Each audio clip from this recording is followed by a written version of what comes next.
రెడీగా విజయసాయిరెడ్డి బీజేపీ తీర్థం పుచ్చుకోనున్నారా? BJP party తరపున రాజ్యసభకు వెళ్ళనున్నారా? ప్రస్తుతం చర్చ సాగుతుంది.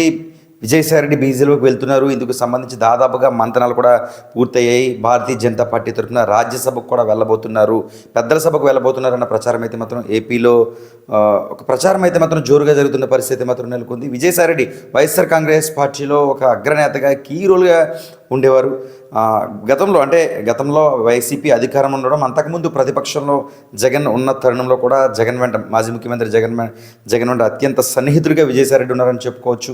ఈ నేపథ్యంలో జగన్ను ముందుకు నడిపించడంలో కూడా విజయసాయిరెడ్డి కీ రోల్ పాత్ర వహించారు. అయితే ఎలక్షన్ల తర్వాత వైఎస్ఆర్ కాంగ్రెస్ పార్టీ పరాజయం పాల్గొనడం, రాష్ట్రంలో కూటమి అధికారంలోకి వచ్చిన పరిస్థితి నెలకొంది. కొన్నాళ్ళ కంటే దాదాపుగా ఒక నెల రోజుల కిందటే విజయసాయిరెడ్డి వైఎస్ఆర్ కాంగ్రెస్ పార్టీకి ఆయనకున్న పదవి కూడా రాజీనామా చేసినట్టు తెలియజేశారు. అయితే ప్రస్తుత పరిస్థితుల్లో ఇప్పుడే కాదు, ఏ పార్టీలోకి వెళ్ళడం లేదు, ప్రస్తుతం రెస్ట్ తీసుకుంటున్నాను అన్న విధంగా అయితే మాత్రం విజయసాయిరెడ్డి గతంలో చెప్పిన పరిస్థితి నెలకొంది. తాజాగా ఆయన బహుశా ఆఫ్ ద రికార్డ్ మనం మాట్లాడుకున్నట్లయితే టీడీపీ జనసేన వైపు కూడా ఆయన చూసినట్లుగా సమాచారం అయితే మాత్రం విశ్వసనీయ సమాచారం అవుతుంది. చివరిగా భారతీయ జనతా పార్టీ ఏదైతే కమలం పార్టీ ఉందో భారతీయ జనతా పార్టీ వైపే ఆయన మొగ్గు చూపినట్లుగా అయితే మాత్రం సమాచారం ఉంటుంది. త్వరలోనైనా భారతీయ జనతా పార్టీకి సంబంధించి రాజ్యసభ సభ్యుడిగా అంటే పెద్దల సభకు ఆయన వెళ్తున్నట్టుగా కూడా సమాచారం అవుతుంది. దీనికి భారతీయ జనతా పార్టీ కూడా గ్రీన్ సిగ్నల్ ఇచ్చేసినట్లుగా సమాచారం ఉంటుంది. అయితే వైఎస్ఆర్ కాంగ్రెస్ పార్టీలో ఒక పెద్ద తరహాగా ఉన్న వ్యక్తి ఎందుకు భారతీయ జనతా పార్టీలోకి వెళ్తున్నారు అంటే, ప్రస్తుతం దేశంలో భారతీయ జనతా పార్టీ అధికారంలో ఉన్న పరిస్థితి మాత్రం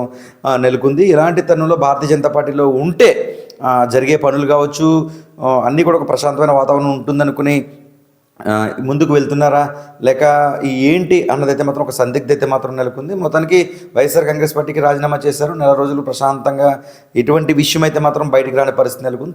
తాజాగా భారతీయ జనతా పార్టీకి సంబంధించి అందులోకి వెళ్తున్నట్లుగా కూడా దాదాపుగా నిర్ధారణ అయితే సమాచారం ఉంది. అయితే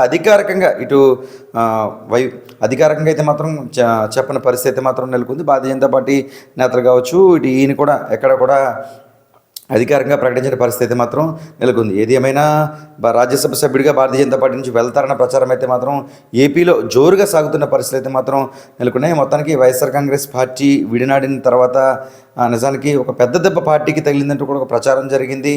అయితే ఏ పార్టీకి వెళ్ళకపోవడంతో పెద్దల ఒక ప్రశాంతమైన వాతావరణం అయితే మాత్రం ఏపీలో నెలకొచ్చు. మరి తాజాగా భారతీయ జనతా పార్టీలోకే వెళ్తున్నారు అనే ఒక ప్రచారం జోరుగా సాగుతున్న నేపథ్యంలో దాదాపుగా ఖరారైంది కూడా రాజ్యసభకు వెళ్తారని జరుగుతున్న పరిస్థితి మాత్రం నెలకొంది. చూడాలి మరి ముందుకి ఇది అధికారికంగా ఆయన ప్రకటిస్తారా లేక భారతీయ జనతా పార్టీ తరఫున ఆయన ప్రకటిస్తారా, ఇలా మొత్తం అన్ని విషయాలు కూడా చూడాల్సిన పరిస్థితి ఉంది. ముందుకు ఈ విషయాలకి సంబంధించి అధికారిక ప్రకటన వెలువడే అవకాశం ఉంది. స్పష్టమైన నిర్ణయం అయితే మాత్రం ఇటు రాజ్యసభకు సంబంధించి స్పష్టమైన విషయం అయితే ఈయన కానీ లేదా భారతీయ జనతా పార్టీ అయితే మాత్రం ఇప్పటివరకు ప్రకటించలేని పరిస్థితి అయితే మాత్రం నెలకొంది.